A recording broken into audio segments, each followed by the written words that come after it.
I think what you can control is the pontoons. They do need planning permission, the pontoons at which the vessels moor. If there was a rash of applications to cover the Victoria Embankment with 10 more pontoons for party vessels, the local authority could resist that. And would people support resisting it? I think it's good to have a range of uses and characters and things. You wouldn't want to be too prescriptive. I'm surprised this is a problem, because Wandsworth Council, which is as effective as Westminster Council in my opinion, stopped the permanent mooring of a restaurant-cum boat just upstream, on the other bank of course, upstream from the new St George's Wharf. And the man who wanted it tried 3 times to get that, and 3 times was rejected, and now seems to have gone away with his tail between his legs, fortunately. But it seems to be possible to stop it, in spite of this court ruling that you've talked about. there's a different issue being raised here about, what were you saying? Sorry, I think it got lost. Just that it's good to have a range of uses, so it can add some different character and interest to the waterway. I don't know if you'd want to be particularly prescriptive. I think the point is that the Victoria Embankment is Grade 1 listed, rather than any old bit of water. Sorry, just to characterise. Were there other locations on the Blue Ribbon Network, given that we're talking more broadly? I mean, does British Waterways have a view about other locations where that range might be appropriate? Because I think, I don't think I want to sort of pinpoint areas on the Regent's or Grand Union Canal, but we generally promote all sorts of different uses, as much use of the water as possible, really. So moving boats or static ones that like gallery boats or exhibition spaces, that sort of thing. And would you apply that to the Thames, or is your comments more about the I canals? just stick to the canals. Okay. Could I just clarify? I'm sorry, I'm not. It may be me, but you say that the inspector made. There was a sort of argument that a succession of temporary moorings was much the same as no distinction between that and a longer period.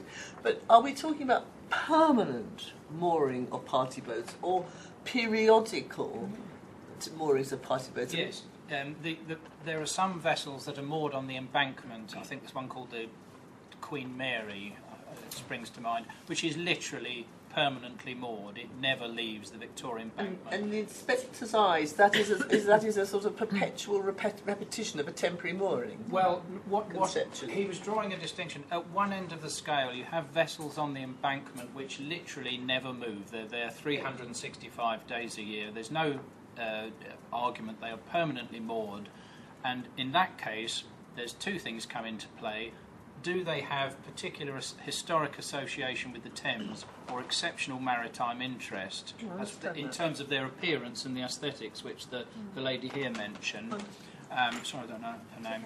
And then the second question is, if they want to use that permanently moored vessel as a nightclub or a restaurant, then that itself requires planning permission, strictly speaking, because it's a change of use of the land below the water. For that reason, it requires planning permission, and the committee then decides whether it's appropriate to have that vessel used as a nightclub or thing. So there's the two things going on. Is the aesthetics and the history of the vessel acceptable? Is the use acceptable?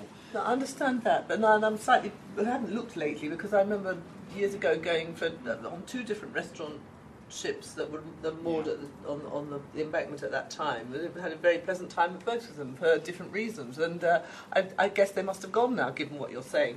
But what I'm asking you is, in relation to these party boats that you say are temporarily or possibly permanently moored on pontoons, I don't understand what you're saying about this. This is in relation to the temporary thing. Well, what happened in the case I dealt with, the vessel moored for 2 to 3 days at a time, on average across the year. So it would be there 2 or 3 days. Then it would go out for one evening. It would go up to Greenwich or whatever, have a for a booze cruise, as it were, come back and moor. And that seems to me to be a contentious thing that you've lost it at the moment. Is that right? Well, yes, because the inspector said there's no difference in... But it's that one we're talking about, yes, not the ones that are permanently moored. Absolutely. You've got the criteria sorted yes, for that. The ones that are literally permanently moored are and done then and licensing dusted. will come into play as And the needed. licensing comes into play. It's this middle of the range thing where a boat stays there 2, 3, 4 days. It's not literally permanent. So that to nail my point home, if the Wellington was to go, the destroyer, of national importance to our history and so forth, and to the Thames and everything else, if that were to go tomorrow for some reason and go up to Dundee, on the inspector's reasoning, you could have party boats mooring there for 2-3 days at a time, and with this case as a precedent, we'd have to say we can't control that. But if someone then made an application to moor a vessel there for 365 days of the year, the committee would duly consider that and consider the characteristics of the vessel, its maritime interest, its historic interest, and that's the situation. This is distinction. I expect the Tattershall Castle and those ones, I expect they have planning permission. I mean, would anyone support planning permission for permanent moorings of those types of boats along Do you mean the our river? historically interesting ones? No, No, like Tattershall Tattershall Castle, Castle which is Hispaniola. a restaurant. Yeah. Is it a Boat. nice- It just stays where It's it lovely. is. Is the boat?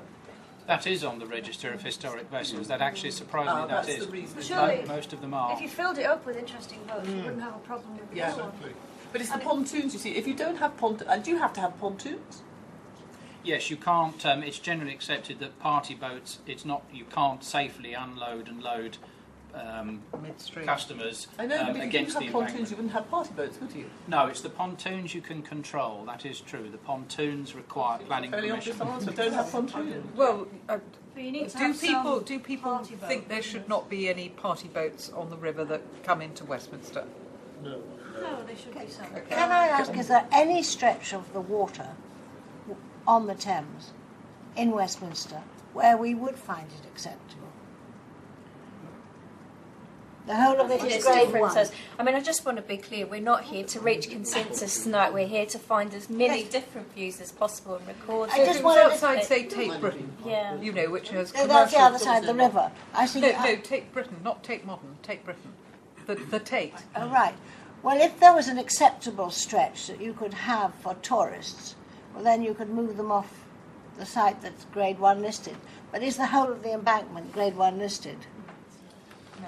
I don't think so, but it's not my patch. I think it's so- downstream from the bridge is I think listed. we're overlooking the idea that if you have nothing but boats along the Thames, it wouldn't be the Thames, it would be a row of boats. You've got to stop increasing the number.